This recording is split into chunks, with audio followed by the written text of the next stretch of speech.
I always knew that I liked this place. You don't have to look too far to find a friendly face. I feel alive when I'm walking on this. What's going on, guys? Welcome into the show. This is the Underscore Podcast with your host, Andrew Erickson. You can find me on Twitter at Andrew Erickson _. And you can find me, as always, on gridironexperts.com. So I'm coming at you guys here live from the podcast. Also, we are going to upload this up onto YouTube. So you're going to have a video version of this podcast along with the audio version that you're probably listening to right now. So you would definitely want to go check it out on YouTube on my personal channel. It will also be in the link of the bio of this podcast. So guys, I'm recording this on a Sunday night. We just had Easter and I'm feeling fatigued. And it's not even from the wealth of Peeps and Reese's peanut butter cups and all of those joyous Easter delights of candies, but it comes from the fact that I'm kind of rookie fatigued a little bit. All the talks of rookies and landing spots and rankings and all these things are causing me to get some severe rookie fatigue. And I don't want to necessarily come at you guys and not want to talk about rookies, but I really don't want to talk about rookies right now. I've talked about rookies so much, gone in depth, that I feel like I've really hit the surface. And it's like when you study for a test and you can't absorb any more information. It's like, I don't know if I can absorb any more information. I need something new, and that's luckily coming this week with the NFL draft, and we're going to have new landing spots. So we're going to get to put in basically the perspective of all of these rookies and where they're going to land and really help mold more projections for the future. But I will be coming up with another episode before the NFL draft where I'll kind of do my final thoughts on my rookies to really kind of lay it all out there, be like, this is my guy, these are my ones, these are my twos. And that way, we can always say, hey, well, Andrew, you said this before. It's like, nope, going in, these are my guys, and we're going to move forward with that. But before we get into that, the intro was obviously a little bit of a Nashville. It was a song by Bon Jovi, and that's because your boy here is going to the NFL draft. Yes, I am going to be live in Nashville. I am not necessarily going to be doing any type of media work there. I'm really looking at it as more as a networking opportunity, so I'm going down there to obviously see the draft. It's free. All you have to do is download the app, and I'd be definitely pumped up to meet anybody that's down there that wants to, grab a drink or whatever, just connect. I'm going to be down there Wednesday through Saturday. I'm not going to stay the whole day on day 3, but I will be down there. So just slide into my DMs at Andrew Erickson _ on Twitter, and hopefully we can find a way to meet up. I'm going to be right in the center of where everything's happening, right there on Broadway. So make sure you hit your boy up, because Nashville looks to be a fun place. And that kind of brought me into my topic for today's podcast, and that's going to be on the Tennessee Titans and looking at some of those players in particular. And one particularly polarizing player is Derrick Henry. So I just wrote up an article recently on Derrick Henry on his 2019 Fantasy Outlook, which you can find live on fantasydata.com, another website that I write for along with the Gridiron Experts. And I was really surprised to see what I was able to take away from Derrick Henry in 2018 and basically look at him kind of projecting forward. And what I found was that he's kind of underrated. When you look at his whole body of work, he's a guy that doesn't really possess that 3-down skill set because he's not really used in the passing game, whether that's because he's not good at it, whether that's because the Titans just don't want him to be used like that. I digress. But the thing that I found, and I did a lot of film watching too on Derrick Henry, and that's something we're going to get into today as well. That we're on YouTube, so I'm going to be actually going over live highlights from Derrick Henry's film to really kind of dive into the analysis and kind of really show you what I saw. But in terms of what kind of the numbers say as well, basically you had Derrick Henry, so last season, weeks 14 through 17, he scored 103 fantasy points. He rushed for 585 yards, 87 carries for 6.72 yards per carry. So pretty ridiculous Derrick Henry's last season. Yeah, he was basically a fantasy football league winner last year. But I really wanted to go in to figure out if he's someone you can really trust in 2019 or not. And one of the things that I found out, a lot of really good facts, especially by Field Yates. Shout out to Field, who I've met before. by the way. So Derrick Henry had the highest percentage of carries resulting in a gain last season. So 88.1% of his rushing attempts resulted in positive yardage. And that kind of stems a lot, and I'll kind of jump ahead here a little bit, but into the film analysis on that particular subject. So you have specifically looking at this play here. So Derrick Henry gains positive yardage even when he's contacted, far behind the line of scrimmage. And this is really prevalent on this play here in week 1 against the Miami Dolphins. As soon as the play gets up here. But essentially, it looks like I got the wrong play. All right, we're going to pause that for now. So anyway, essentially, Derrick Henry's able to basically break out these tackles. In this particular play, he gets tackled behind the line of scrimmage, essentially, but then he breaks one guy's tackle, and he breaks another tackle. Then he ends up back at the line of scrimmage. So even though on tape or on the stat sheet, it says that, okay, Derrick Henry, you had a 0-yard gain. Okay, that's expected. Derrick Henry sucks, whatever. But it's really because he was exposed, or wasn't exposed, but he, So Derrick Henry wasn't exposed, but he was able to get back to the line of scrimmage. It causes a little bit of a hesitancy with some players because they see the low yardage gain, and it's like, no. He's not really doing that bad. He can do better. And on this particular play, it was a pitch out, 7 yards behind the line of scrimmage. He ends up breaking a tackle. Then he makes another defender miss, get back to the line of scrimmage, and his decisiveness really jumps out on the film as well. He doesn't really pitter-patter around. He figures out where the hole is, and he goes. He has a one solid cutback, and then he bursts up the field and accelerates. But that's one of the biggest things that his drawback with Derrick Henry is his lack of acceleration. It sometimes takes him a really, really long time to reach top-end speed, and that's what really hurts him in the passing game. So he'll catch a pass, especially if he has to jump, he is screwed. Like, he jumps up for the ball, comes down, and it just seems like the process of that play just takes forever for Derrick Henry to really, turn the play into something productive. But when he does hit that top-end speed, we saw it against the Jacksonville Jaguars in week 14 when he had the 99-yard touchdown run, but that wasn't even his really most impressive run from that game. In that game, he had a 54-yard touchdown run in the third quarter when he hit a top speed of 21.74 miles per hour.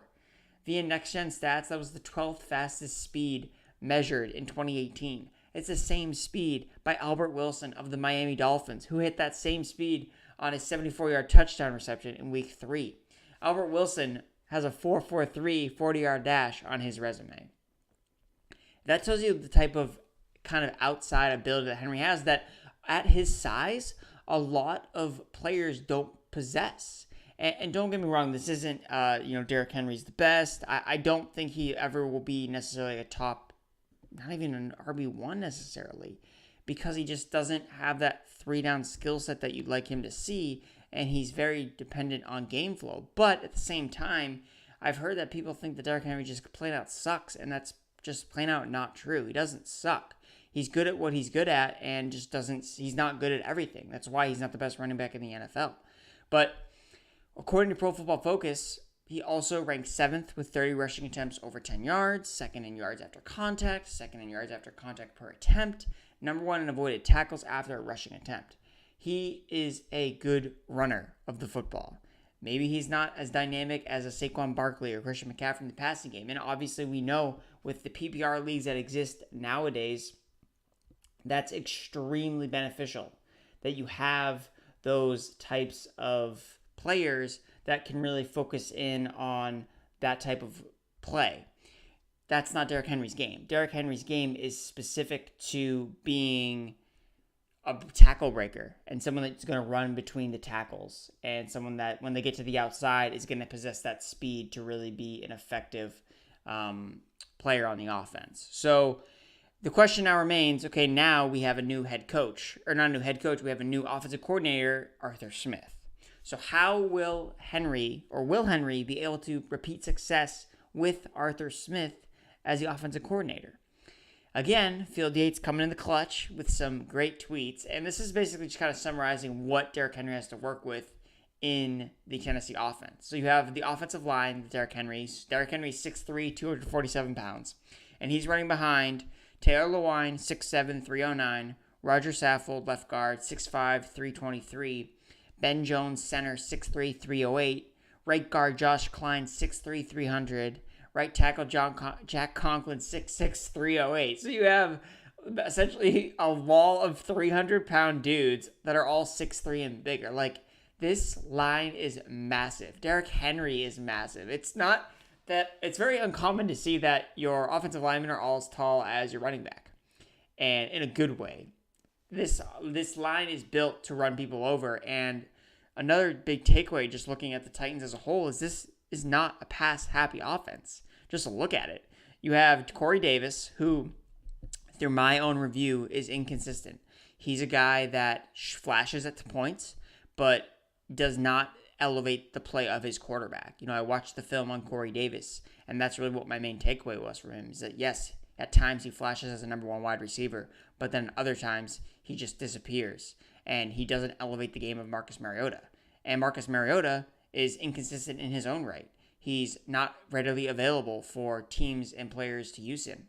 And that inconsistency is turning the Titans away from building their offense around Mariota.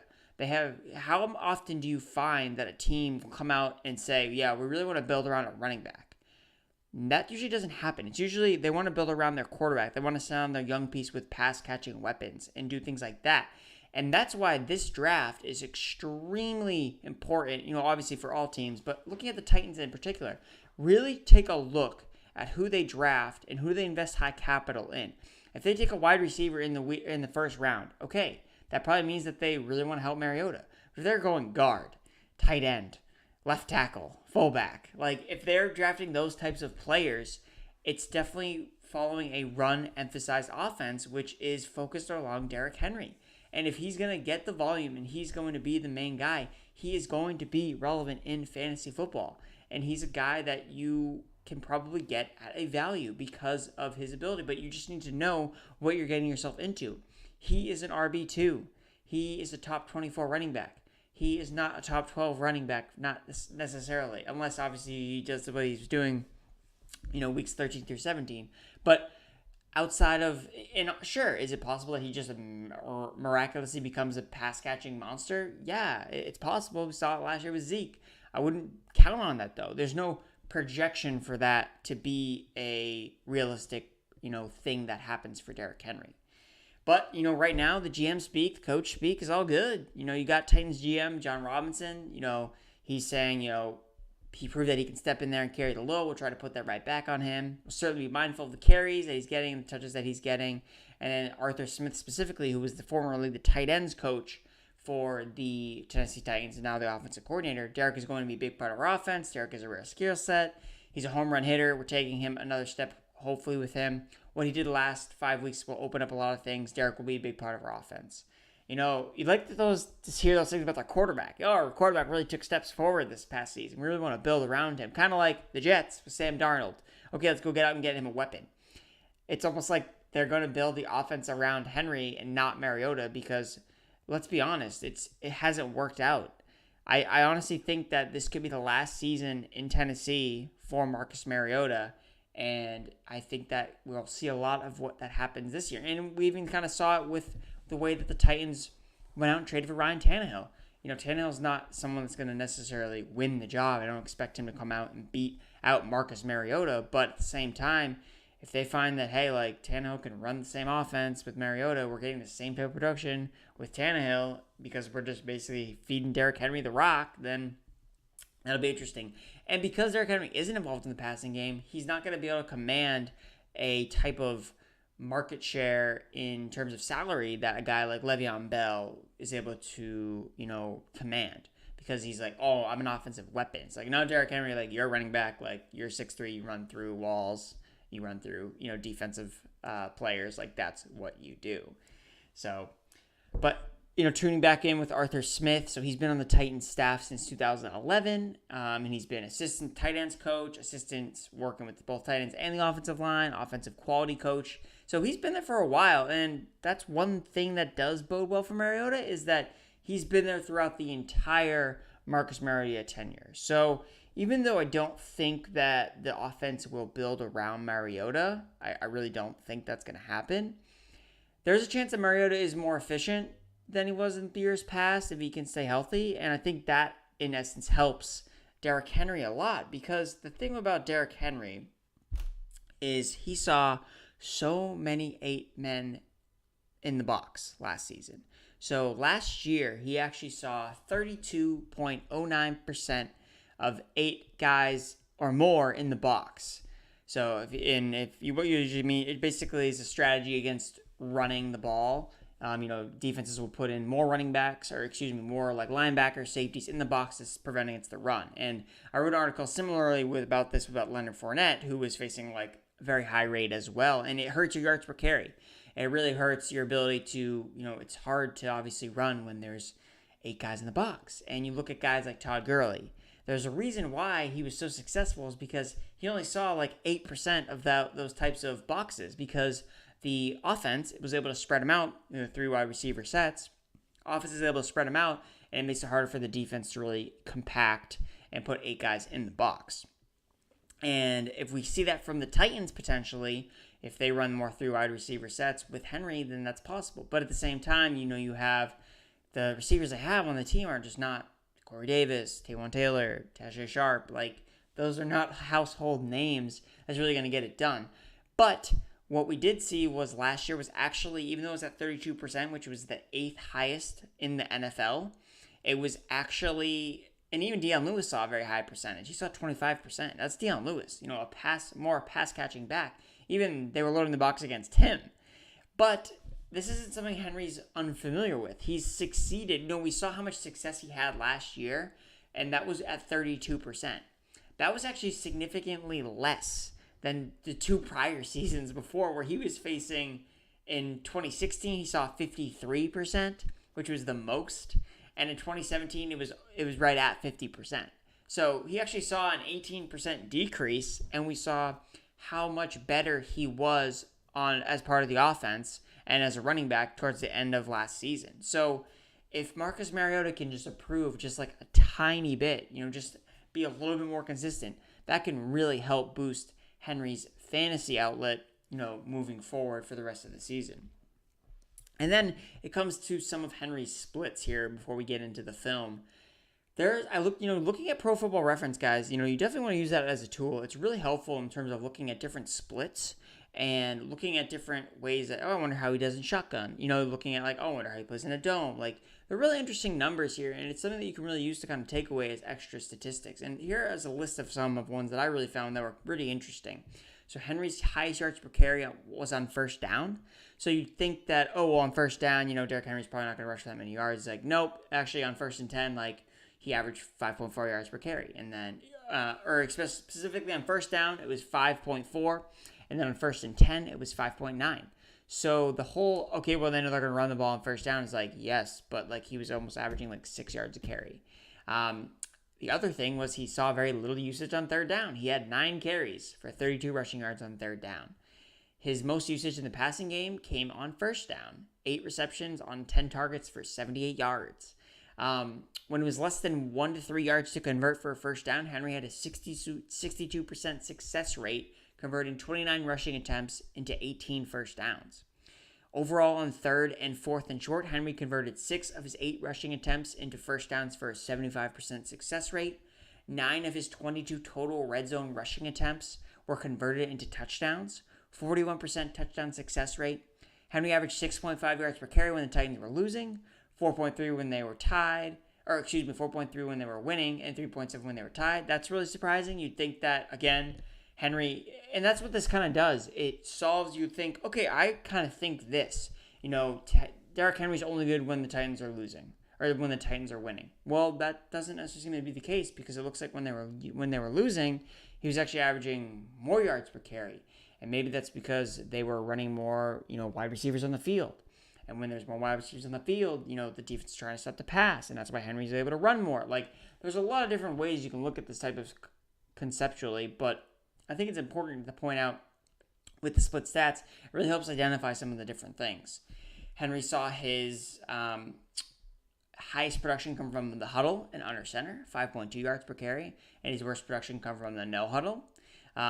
Henry's worst yards per carry came at the beginning of the games, 3.6. He averaged 5.7 between the second quarter and beyond. Henry averaged 40 rushing yards per game weeks 1 through 12, and weeks 13 through 16, that increased to 146 rushing yards per game. So that's obviously a very inflated stat. And again, these statistics don't tell everything, but they're just important to kind of put some context behind some things that you're talking about. And of most of the part, what Henry's showing is impressive. It's not something that really stems from a bad football player. And then one of the most common ones that we've seen is his yards per carry increase after the month of each season. So September is 302, October 367, November 474, and December 644. And this is not just consistent through 2018. It was actually throughout Henry's entire career that he rushes more in December than he does in September. So this is just like a really easy way to look at something like this. And this is something you can bring into your drafts, is literally think about guys that suck in the beginning of the year, that just seem to always start out slow. And even, maybe peek at the schedule and be like, oh God, that schedule looks like, ugh, I do not want to dive into that. So you let someone else draft them. You let them suck for a month, and then you trade for that player. But you keep it in mind. So it's not like you're not drafting them because you don't like them, or they're like on your do not draft list, but they're more or less on your like, hey, like keep an eye on. Like, I think Derrick Henry's not a guy maybe I want to draft because he'll cost, whatever, a third or fourth round pick.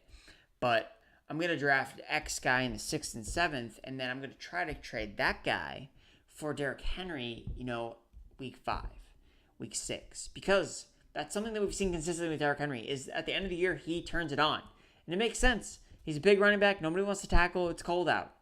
Like, it really makes sense for Henry to be better at the end of the year, which is exactly what he is. So, again, final thoughts before we get into the film.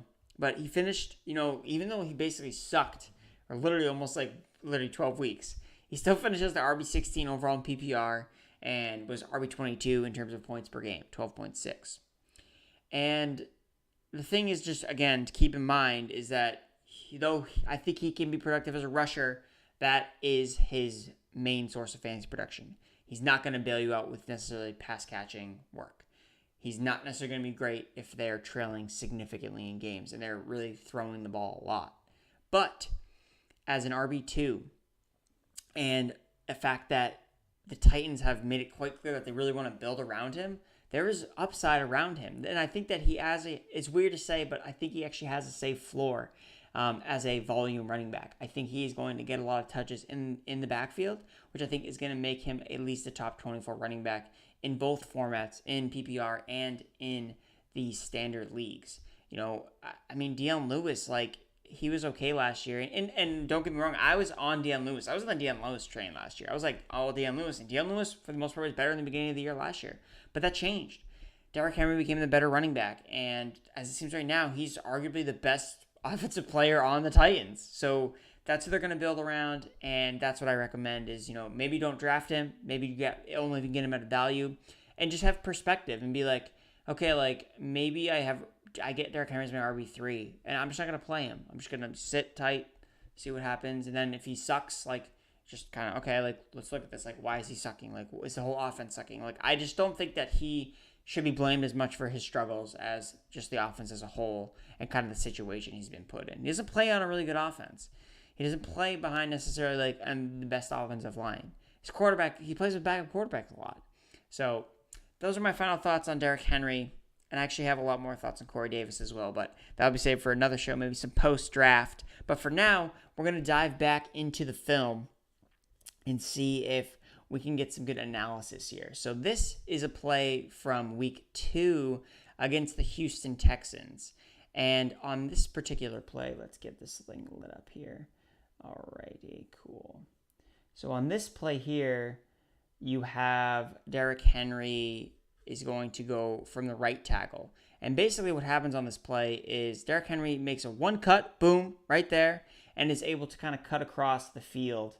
And if you kind of go back here as well, in slow-mo motion. So right here, he kind of identifies the hole, picks up the first down, and then is able to, right here, he's able to do that one cut. and kind of juke out Kareem Jackson a little bit, and then he just falls forward.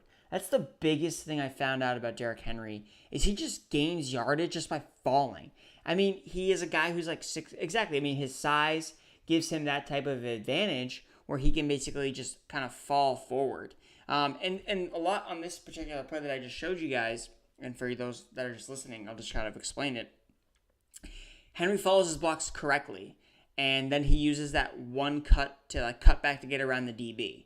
And that's a big thing that I see from Henry a lot of the time is his one cutback. He's a one cutback runner. He doesn't dance around. He's more north and south, but he will occasionally cut across field.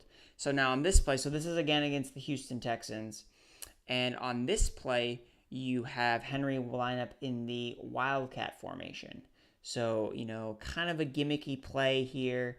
But still, it's interesting because Derrick Henry does get a lot of direct snaps. It's not something that you see quite common from a lot of running backs nowadays. But it's a play that, interestingly works. And boom, he's tackled, but he still gets the first down. And look, like he literally is getting tackled at the line of scrimmage, and then he ends up picking up like 6 yards. It just doesn't really make sense how much extra yardage he just makes on his own. And that's something that, talked about yards after contact. He's one of the top yards after contact type of running backs. And that's because of his just total frame. He just is able to make body guys out of the way. Well, everything you play, we got some volume there. We don't need that. So this is now at week 4 against Jacksonville, and Mariota's back in the game. Praise Marcus Mariota, who's back. And on this play, Henry's in the backfield lined up with a fullback, and essentially what we're looking at here is another hard cutback. He finds the hole and he hits the hole. He doesn't dilly-dally around, and we'll do this one in slow motion. So you have Mariota take the snap. He's going to go to Henry to his left. You have Henry who's going to left, finds a cutback, and goes straight up the field right at the hashes. And then cuts between 2 linebackers, boom, boom, has made contact, and then basically carries Miles Jack another 5 or 6 yards to the opposing 40-yard line for a pickup of 14 yards total. So again, it's just more of Henry just kind of flashing what his natural abilities are. Yes, you're not going to see him juking guys out. It's not going to happen. But he can do a lot of other things that are really, really serviceable. On this play now, going against, so this is week 4 against week 4 against the Eagles. You have a guy in motion here. And on this play, you're going to have a play action pass to Henry. And this kind of shows exactly like what Henry is in terms of like acceleration. He's not great at accelerating, but again, it's not a good pass because Mariota, for some reason, just loves to loft the ball up in the air. So Henry's got to stop, catch the ball, break a tackle, of course, because he breaks up a lot of tackles, 27. And he's able to, this play looks dead behind the line of scrimmage, and yet he's able to rush get the ball and, create 13 yards, and get a first down. No one's going to expect him to ever get the ball in the passing game, which is why, especially like on first down, which is where I said he was basically targeted the most. That's basically what the Titans should do, is just throw to him on first down because no one's ever expecting it. So here's another one where Henry is going to the outside on the play. So, and this kind of highlights kind of something negative as well, and that's his kind of lack of his acceleration. Like he takes too long to really decide like what to do. So he's able to, and then he makes the one cut there, and he kind of stumbles forward for like 9 yards. But again, even on a poor play like that, he still ends up getting like 9 yards because dudes don't want to tackle him. Like, if you're a corner and you see Derrick Henry coming along the outside of the field, you are pooping yourself, man. Like, I'm sorry, excuse my language, but man, I just don't want to be a part of that. All right, so now we are going again back into the Buffalo game. And this one has, basically the Titans are in a bunch formation. You guys bunched up to the right, Corey Davis on the left-hand side. And the Bills have 9 guys in the box. So they're like, it's going to be a run play. And the coolest thing about this play is Henry gets skinny. So what do I mean by that? I mean that Henry is able to there's a hole that's converging. We know linebackers, defenders are converging. And Henry, though a larger running back, is able to get small and turn his body to fit through that hole and to make, to gain positive yardage. So let's see if you guys can see that here. I'm going to try to slow it down as we get to that point. But essentially, Henry takes the snap. And it's very crowded here. He bounces off his own offensive lineman. He's going backwards. The Bills are swarming towards him. But he's able to kind of get out of that jam. And he's running through traffic, and then right here, boom. So, he's able to kind of get skinny in between two defenders. He's not a guy that seems like he's a lumbering running back. He's really, able to utilize his body in a really cool way. Oh, man. Yep. So, and then we also, going on to the next play here against the Cowboys. Now, this is, again, a very similar play to the one that we reviewed from Jacksonville, where he's able to basically make one cut and accelerate straight up the field. It's, again, kind of points out to Derrick Henry's decisiveness as a running back. He hits a hole, he finds the hole, and he hits the hole. He goes to the hole that's made blocked for him, and the cut, boom. And then he goes straight up the field and hashes, and then he just, again, he's carrying Pro Bowl linebackers, Jalen Smith, Miles Jack. He's not, he's not beating out, the teachers of tomorrow or whatever, Joe Schmoes he's beating, Pro Bowl linebackers. He's running over Pro Bowl linebackers. I guarantee if you polled defenses, and I guarantee that, when the NFL does their top 100 players list, which is really a really cool, thing that they come out with, I guarantee if when they talk about Derrick Henry in the intro, it's going to be some defensive back. Be and the prorators or the person that's asking the question is going to ask them and be like, hey, so is there anyone that you don't want to tackle? And then the guy's going to be like, yeah, Derrick Henry.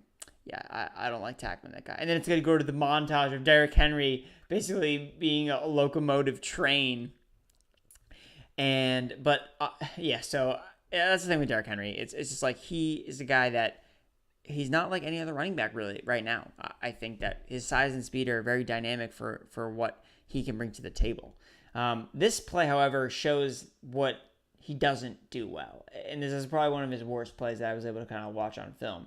So again, he does his one cut, but he cuts almost too hard on this play. And he just kind of slips and falls, and it's a gain of 0 yards. So that's kind of, what can happen.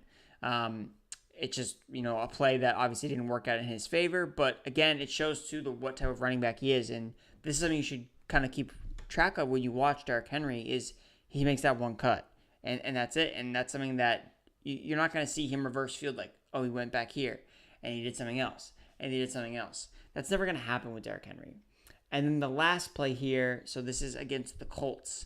And so we'll get this play up here. And so on this particular play, Blaine Gabbert's in because, of course, Marcus Mariota can't be relied on. Henry's in the shotgun, and he's able to kind of bounce out, breaks the tackle there, and just runs over guys. And it just took 5 Colts to get him down.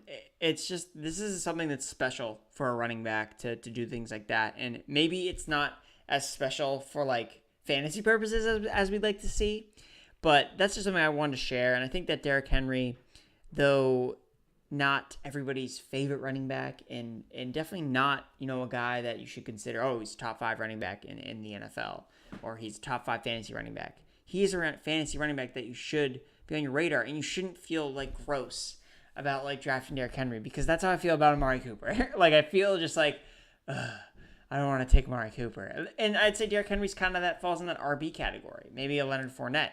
I mean, almost right now, Leonard Fournette versus Derrick Henry. I almost am preferring. I'd rather have Derrick Henry. I just think that Derrick Henry's film actually looks much better than Fournette, and I don't know. It just seems like they're kind of two guys that are going in different directions, where the team really seems to be behind Derrick Henry in Tennessee, whereas the Jacksonville Jaguars seem like they want nothing to do with Leonard Fournette. So guys, that's going to wrap it up for today's podcast. I hope you enjoyed, some of the analysis we did. And then for those watching on YouTube, I hope you guys liked some of the film that we did, the film that we reviewed. And I hope that those just listening were able to kind of take away some of the points, even though you weren't able to watch the film. Or as Steve Belichick would concern as the movies. I'm reading a scouting book by Steve Belichick, who is Bill Belichick's father, and he refers to film as movies. And it's very interesting because the words and vocabulary used in those particular books, it's a very older book. It's like, I think it was written in like 1956 or something, because they refer to he literally always just refers to everything as Navy. Like, oh, the Navy team did this. And it's just like split ends and flankers and a lot of terminology that's not really commonly used. Like, it's just like everyone's like a running back or everybody's like a halfback. Like, it's kind of confusing. Everyone's a guard. You got guards on defense. You got guards on offense. So it's very kind of confusing, but I'm understanding a lot. But yeah, it's just a cool book, and it's thick. It's got tons of information, but just trying to learn more about scouting, trying to learn more about the game, and that's what I hope that you guys are learning more here today. The Underscore is not just about me feeding information, but about you guys thinking conceptually and really thinking about what these teams are doing and how these players are being utilized. So that's gonna wrap it up for me today, guys. So again, thanks for listening, and we are going to outro out with some more Bon Jovi.